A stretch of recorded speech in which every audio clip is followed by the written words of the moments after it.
what's up, man? We talk about Ja. Come on, man. We got to do this. Big gangster. Big gangster. I know. I'm nervous even speaking on the man. What gang is he from? For suburbs. For Trey. For Trey? 4K Trey. Oh, ask shit. about him. Ask Youngboy. That's why Youngboy can't speak up for him right now because he got his little situation in Utah. Oh, the homie. I think the homie Mike Sosa, the one who, you feel me, put him on. Nah, he bangs 6'9". Oh shit. Yeah, so I don't know. Yo. But nah, yeah. So Ja, we talked about him, and we talked about him right before. It was so funny because we talked about him and all the incidents he's had. And then right after that, like literally, it always happens. You talk about someone, then the next day, the gun incident in the strip club happened. And so the league, the same day of his this interview that he did with Jalen Rose, they announced that it's an 8-game suspension, but they're giving him time served, like for the games he's already been suspended for. Right. So he'll be back in like I think 2 weeks or something, maybe a week. But they had him do the sit down interview with Jalen Rose, and everyone's saying like, bro, he looked like R. Kelly. Like really, the line of questioning and all of that stuff, it really seemed like 60 Minutes type joint. And he had interesting responses, like just like PR, very PR responses. Heavy PR. He said, and here's the thing, like, and I get it. Jalen's throwing them, they don't appear like softballs, but they're softballs in the fact that you're letting him say whatever and you're moving on to the next question. You're not going to challenge anything he says. You're just going to be like, yeah, I see that. And then you're going to maybe relate it to you, then go to the next question. So, for example, he said, whose gun was that at the strip club? He said, yeah, it wasn't my gun, and it's not in my character, and I need to help the narrative around me and just be better about it and whatnot. No, Ja. He said, whose gun was it? All that other stuff is not the question. Whose gun was it? It's not mine. I'm a better man than this. Bruh. And interesting, he's not directly addressing any of the online, because online, he almost framed it as if online they're trying to say that he's a thug, but really online everyone is saying that he wants to be a thug. Right now they're pulling up the most recent ones where he's like this as a kid on the Chief Hate Being Sober pick. But most of it has been more like people saying, oh, he grew up in the suburbs or whatever, he had a great family life and he's just trying to act hard. Right. But his thing, anytime any of that was addressed, he's like, yeah, I'm just gonna change the narrative around me, it's not my character. No, and Ja, we talk about you throwing up gang signs. Yeah, it's not my character. Whatever. The narrative that's being portrayed of me. No, bro, you're making it seem like people are portraying you as a gangster. No, people are saying you're doing all this shit trying to look like a gangster. Yeah. But he's just, he had his bullet points of what he's going to try to continue to harp on. And so I thought he did a good job. He handled himself well. Smart for ESPN to do this. I mean, I wonder how long they talked for because they condensed it down to 19 minutes and change. But yeah, I mean, he defended himself. What'd y'all think of it? I mean, I think it felt as though the questions were sort of given to him ahead of time because with the responses and stuff, like he definitely prepared for the interview, and it was necessary for him to take the interview to like clear the air and sort of like help him do a hard reset.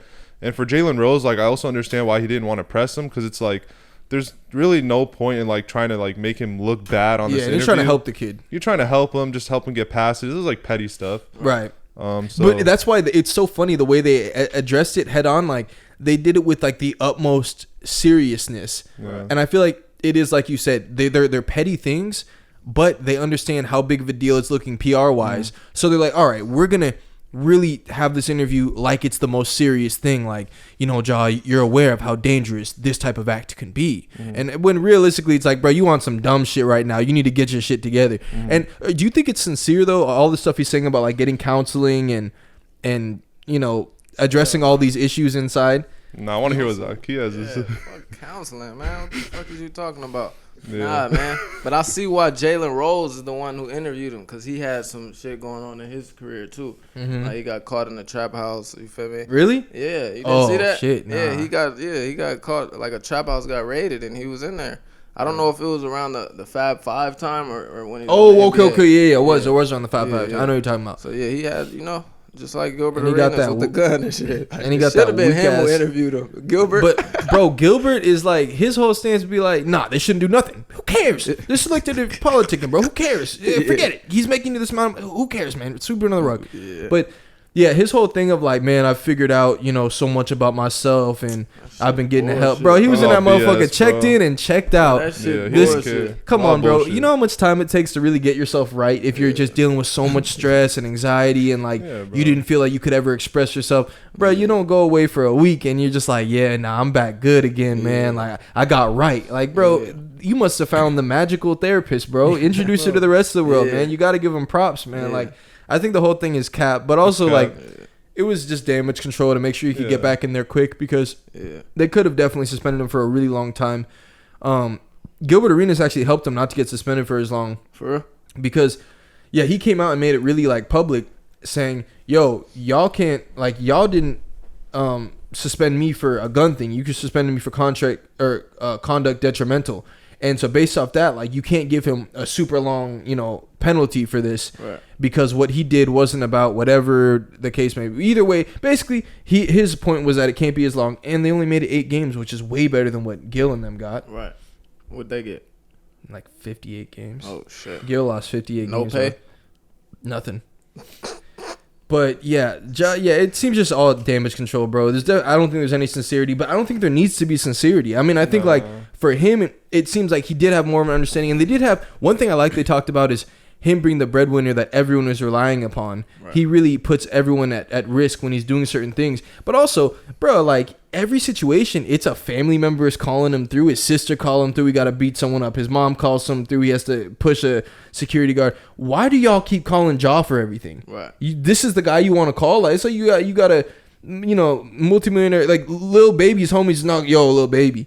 We need you to come through, bro. This fool tripping on us, bro. Like, the big homie keep tweaking on us, bro. Like, nah, bro. Get someone else for that. They still do that dumbass shit. Like, that's stupid, bro. Like, it's supposed to be, Yeah, like, you're not supposed to be calling him. You should be looking out for your son, if anything. Like, nah, let me not get him up here because I know how he's going to act if he thinks I'm being disrespected type thing. Like, that's what you'd hope for, but he was saying, like, he's the full-time breadwinner of the family. So it was a good conversation on that. I feel like hopefully more people will be able to, like, just give him advice as far as that goes.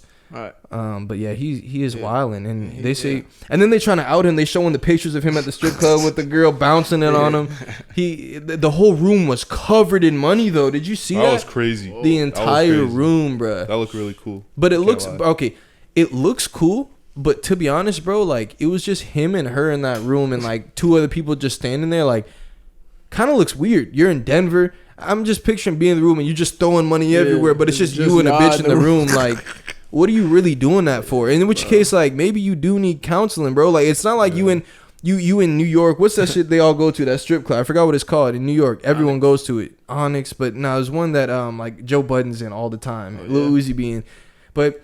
I get it if there's a scene going on, you throwing all this money, everyone's turning up, you in a section, whatever it is. But, bro, y'all just in a room together? Like, you really are in Denver, Colorado, bro. Bro like, does need help, I think. Yeah. Well, y'all think he actually got counseling? Because he says he did. I think he got counseling in the sense of, like, okay, it's like when you get in an accident and you go to see the chiropractor, that type. You're not really going there for the benefits. It's just like, all right, let me tell the league I've sought counseling. I went into rehab. What the fuck? I don't even know how to do rehab for like a day. All this quick stuff, but at least to say you did it and you've worked on yourself as a person. Right. But really, the advice is, bruh, don't be on no more bullshit. Lay low, dog. Think about what you're doing. You got a lot at stake. You just lost the Powerade ads and all that, but. Yeah, he'll be back on the floor balling. After the gun thing, he lost like millions, basically. Yeah. Oh, yeah, he's an idiot, bro. How old is he? 23. Oh, yeah, dummy. So, I mean, you old enough to know what's wrong, bro. Come on. We all know what's wrong. Yeah, bro's tweaking. And there's so much at stake, too. Like, you could lose your career, really, like, if he keeps acting up. At first, and then what? In the video, I thought it wasn't him. Like, I thought somebody else might have just, like, that little ass gun. Yeah, shit look like a lighter. Why you got a gun in a strip club, though? I mean, how do you even bring it in the strip club? They're not searching them like that. I don't even. Honestly, a lot of places don't search that little ass pocket rock. He had that shit in his fucking Timberland boot, man. That's a fact. Yeah, dog. And also, I mean, you're an NBA guy, bro. You're in there. They know you about to. He spent 25,000 last night. He's back again tonight. Yeah, let him in. Like you're not slowing him down. Man.